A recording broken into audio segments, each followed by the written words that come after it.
Talong pa rin sa deliver. Wala dyan, deliver pa sila. Ilang piraso po ang ano? Ang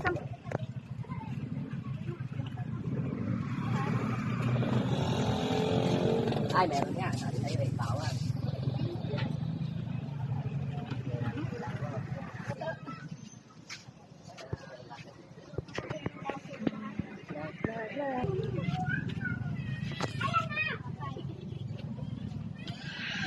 pagkano sa ano nyo? Sa ganito nyo?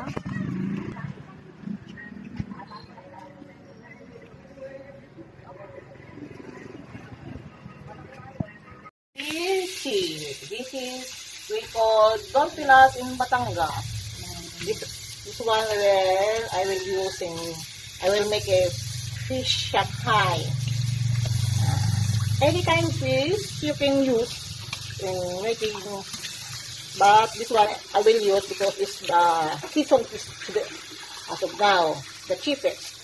40 pesos only per kilo. Then this one is 1.5 kilo. Okay.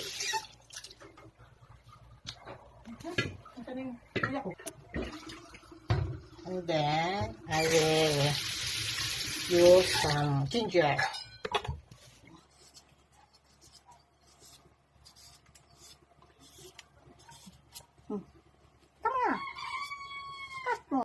I will slice it into tiny pieces. Make sure that the ginger you use is the youngest, yung medyo mura pa. What do you call that? We will see. Okay. Kamyas. Or, I will cook first the fish with this one to make it tasty.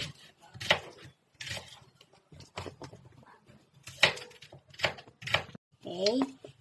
Here we have the ginger and the garlic. Okay. And then people will put now some salt. Okay. Salt. Then we will make it so that the flavor will come out. Okay.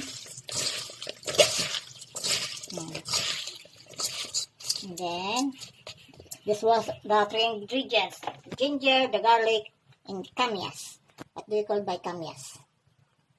In English. Okay, and then some pepper. Okay. And a little bit of seasoning. Fish. Okay. Here and this. You put the kamyas in the bottle, of course. Once it goes boiled, the flavor will mix to the fish. Okay. The kamyas have already their own juice. Okay. We will make first the fish cook. We will cook first with kamyas. Okay. So that here. Okay. Okay. I will debone now. Here. Okay. Make sure that there will be no more bones to be put. Okay.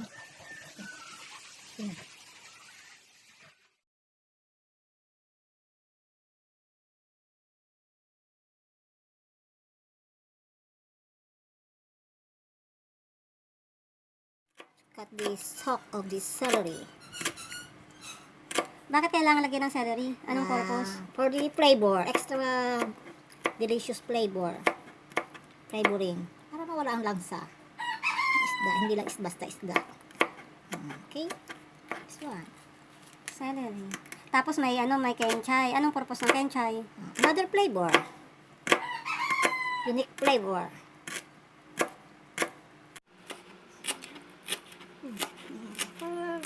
Much flavor. Kenchay. Yeah.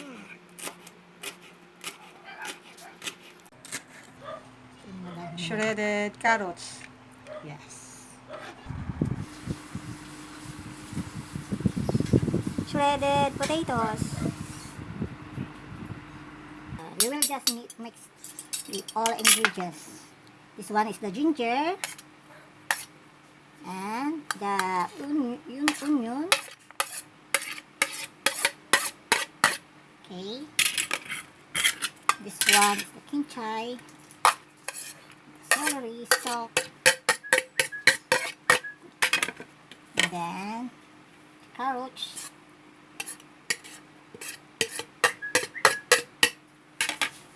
and the potato. Okay. We will just mix all the ingredients.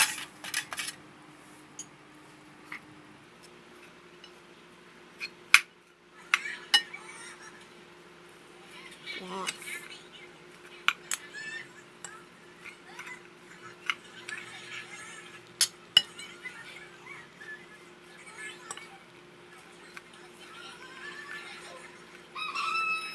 Make sure that you guys make this one. And we will put the flour. We will put some flour for the binder. Para sila ay magka-flour. At least half kilo. For the 1 kilo fish, think of some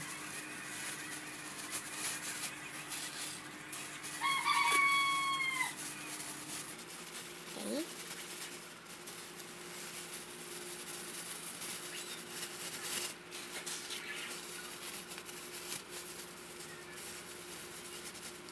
Equivalent of 4 cups. Yeah, 4 cups of flour.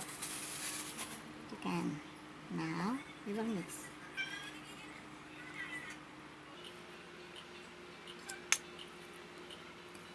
Okay.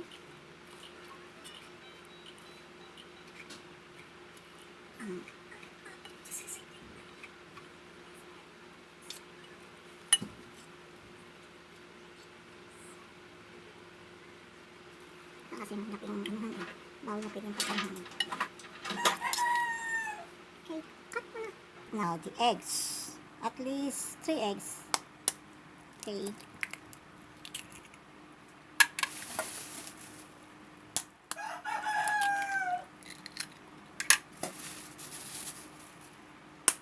For binder. Yes. And then the salt. At least salt to taste. This one I put 1 teaspoon of salt. Because the fish was already flavored. This is the black pepper. 1 teaspoon of black pepper. Yeah. And then we will put some seasoning. Shanghai mother. We will make some Shanghai. Only 1 pack of seasoning. That's enough. Well, mix now all the ingredients. Mix that it will be thoroughly mixed.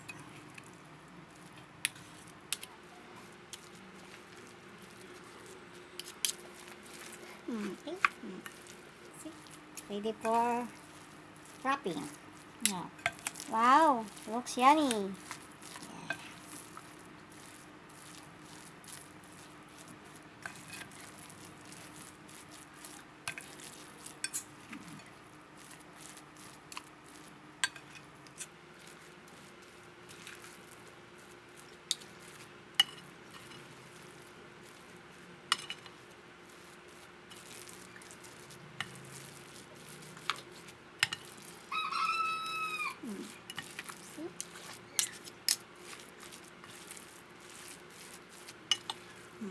okay.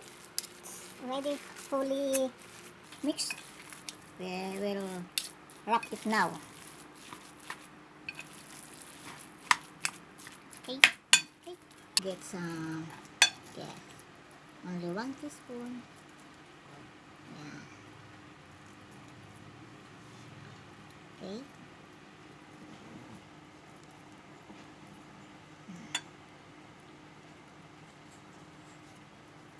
Okay. See?